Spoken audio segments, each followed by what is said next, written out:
am Shakira Mayamabao from BSIT1D and we will present the array.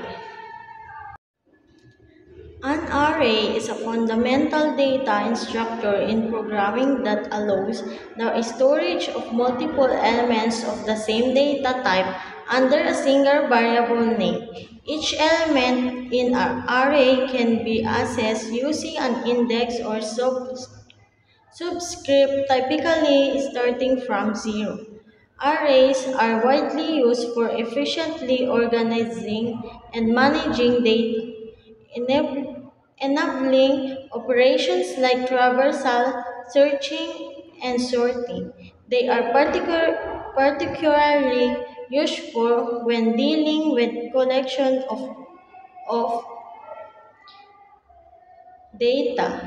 An array is a fundamental data structure in programming that allows the storage of multiple elements of the same data type under a single variable name.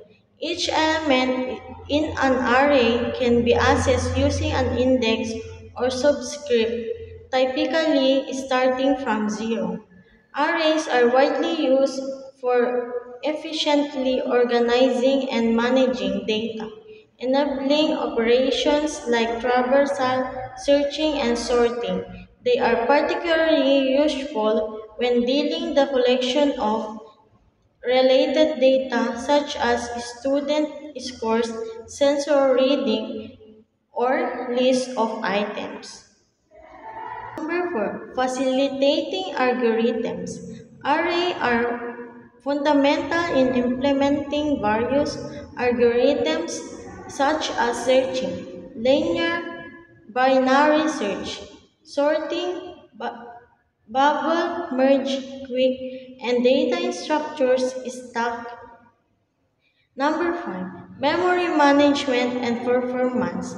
Since arrays are stored in contiguous memory, they allow efficient memory use and fast access compared to other data structures like linked list.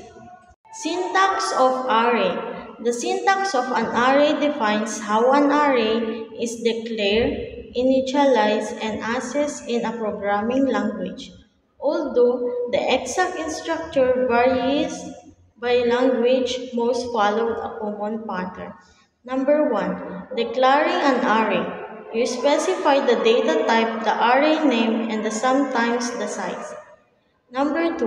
Initializing an array. Arrays can be assigned values at the time of declaration or later. Number 3. Accessing array elements. Elements are accessed using index numbers starting from 0 in most language. Number 4. Modifying arrays elements. You can assign a new value to an index, array length. Many languages provide a way to get the total number of elements, and this is the reference. Thank you.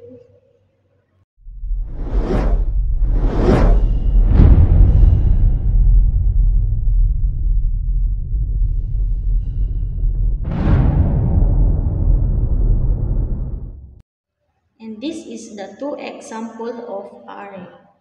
Public class array. Public static void main string arg in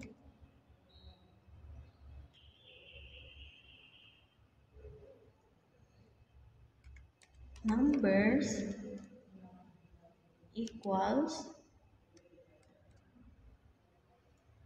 10, 20, 30, 40, 50,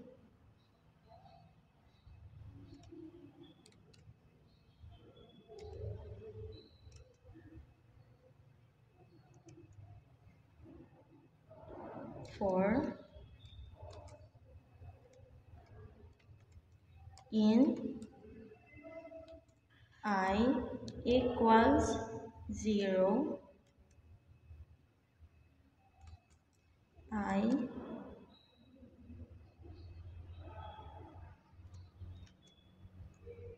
number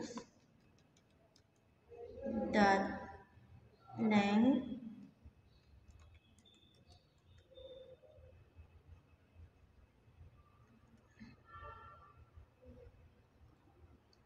plus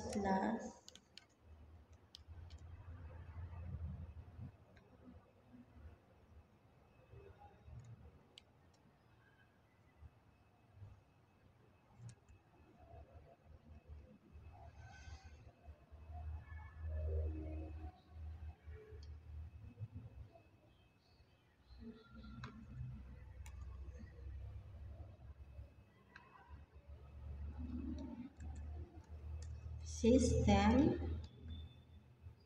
dot out dot print ln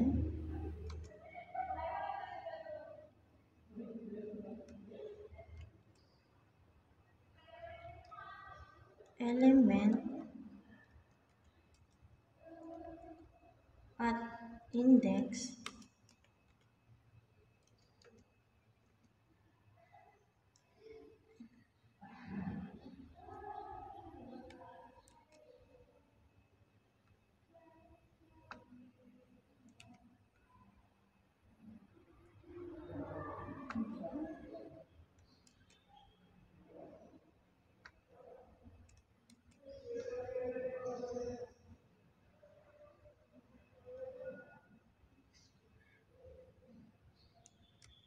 plus I plus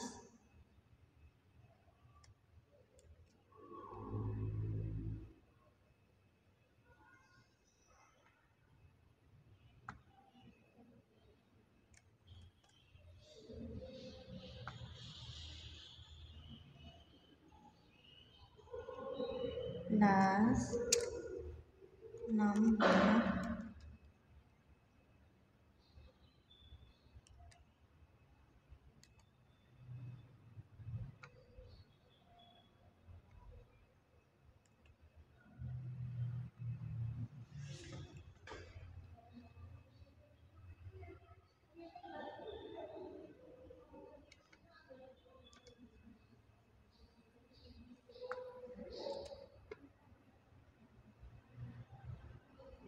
try nating i-run. Ayan. Success.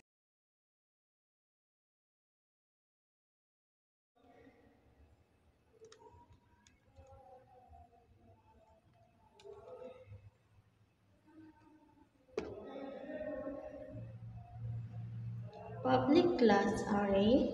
Public static void main string arg string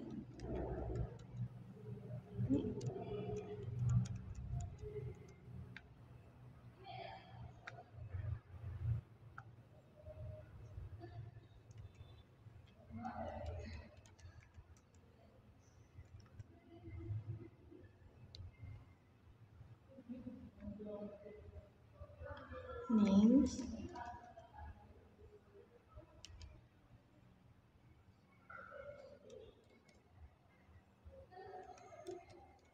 Shakira,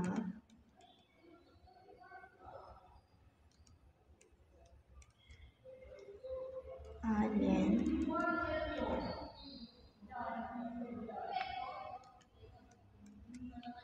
John,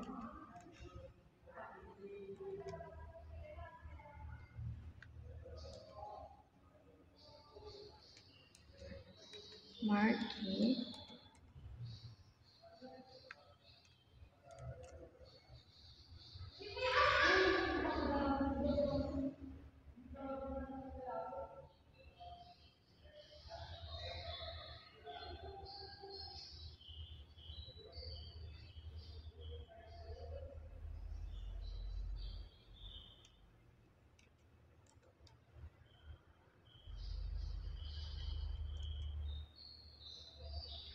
for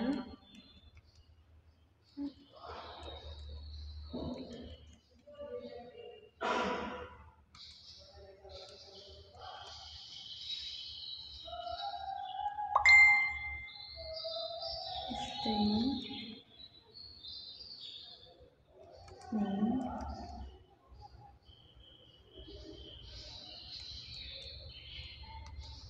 names,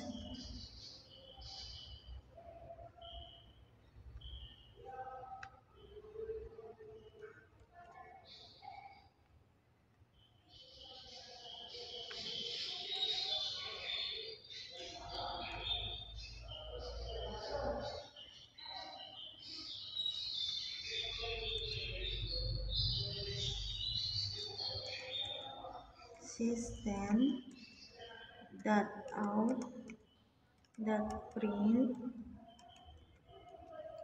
ln,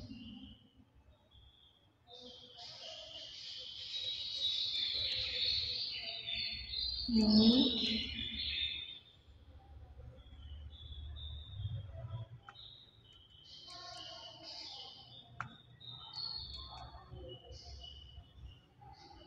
plus, name,